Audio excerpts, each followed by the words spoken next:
Why Americans think Europe is basically torturing people every summer. There are entire hospitals in Europe right now performing surgery with the windows open. No air conditioning. And when Americans hear that, the reaction isn't, wow, efficient.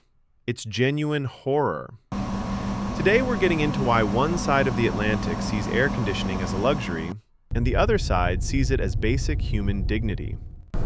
It usually starts with a simple, innocent question from a European visitor.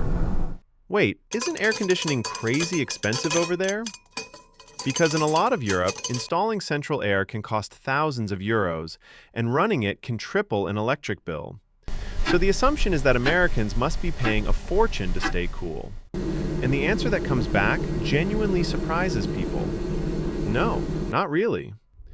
Electricity is simply cheaper across most of the US than across most of Europe. A monthly bill that jumps from $130 in winter to somewhere between $180 and $400 in peak summer is extremely normal. And the overwhelming consensus is that it's absolutely, completely worth it. But the cost isn't even the interesting part of this conversation. The interesting part is what happens when you take the AC away. Because it's not just houses. In parts of Europe, hospitals don't have central air conditioning. Neither do a lot of schools. Neither do a lot of offices.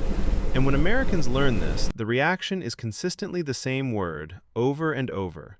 Inhumane. Not quaint, not old-fashioned, inhumane. And there's a medical argument behind that reaction, not just an emotional one. Operating rooms are supposed to stay below a certain temperature and humidity specifically because heat and moisture let bacteria multiply. A patient having surgery in a room that's warm and humid isn't a minor inconvenience. It's a contamination risk. To American ears, the hospital doesn't have AC sounds less like a cultural difference and more like a safety violation. Same logic gets applied to schools.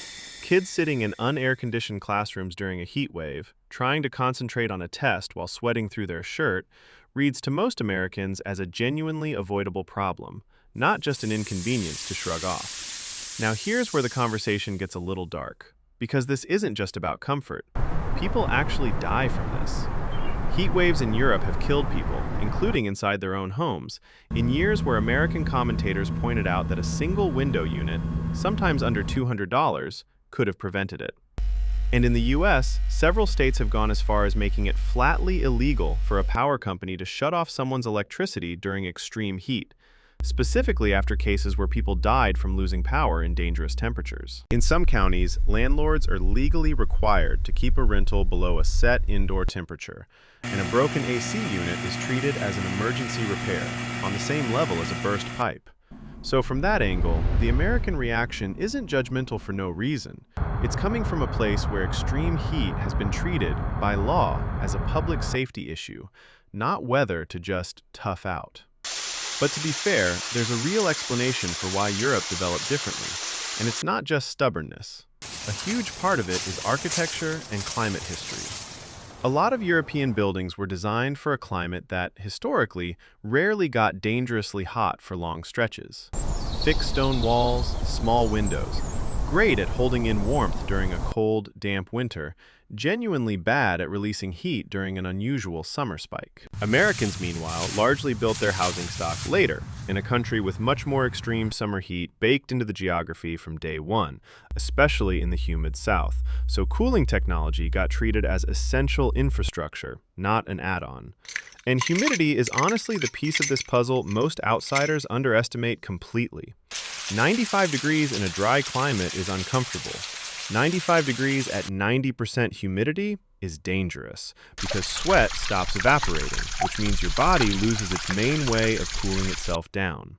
Americans in the humid South don't run air conditioning to feel pampered. They run it because without it, buildings would rot, mold would spread through the walls, and people would genuinely struggle to safely cool down at night. Which brings up a wrinkle almost nobody expects in this conversation. Believe it or not, air conditioning in the US isn't purely about temperature.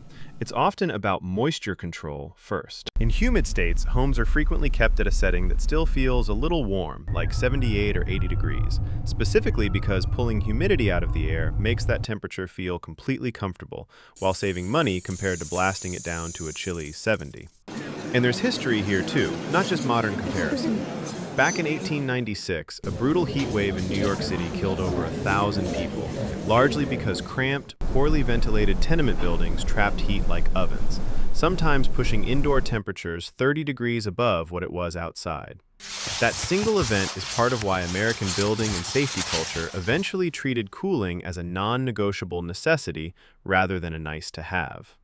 So here's the twist that flips the entire "who's being wasteful" assumption on its head. A lot of Europe has actually installed enormous amounts of solar power in recent years. Enough that on sunny days, wholesale electricity is sometimes close to free. The infrastructure to actually deliver and store that cheap power to individual homes hasn't caught up nearly as fast, which means the potential is there, but the actual cost to a regular household hasn't caught up with it yet. So it's not really a simple story of American excess versus European restraint. It's closer to two regions that built two completely different relationships with heat, based on two completely different histories, climates, and infrastructure decisions. And only one of those regions has spent the last century treating indoor temperature as a legal safety threshold. And once you frame it that way, the American reaction of pure disbelief, wait, your hospital doesn't have air conditioning? Makes a lot more sense. It's not smugness. It's a country that quite literally passed laws after people died from heat, looking at a very different set of choices and genuinely not understanding the risk being accepted on the other side. Now, before you assume Americans have this all figured out, there's a genuinely funny side to this too. Because plenty of Americans traveling to Europe in summer come back with their own horror stories. Hotels that claim to have air conditioning but only let you set it down to a lukewarm 77 degrees. Museums with priceless artwork sitting in unair-conditioned rooms in the middle of a heat wave. An entire continent seemingly allergic to a basic box fan. So this isn't really a one-sided complaint. It's a genuine, ongoing culture clash over what tolerable indoor temperature even means. And neither side is fully convinced the other one has it right. At the end of the day, air conditioning tells you almost everything about how a culture relates to comfort, safety, and what counts as an acceptable risk. Cheap electricity, plus dangerous humidity, plus a legal system built around preventing heat deaths adds up to a country that treats a cold house in July as close to a human right. And that's honestly a more interesting explanation than Americans just like things freezing cold. If a 100-year-old heat wave can explain how an entire country thinks about temperature, wait until you hear the real reason nobody in America thinks 4 hours is a long drive. It's coming up right after this, and the scale of it might genuinely break your brain. Let me know in the comments, what's the actual temperature you keep your house at in summer? I'm curious how wild this gets.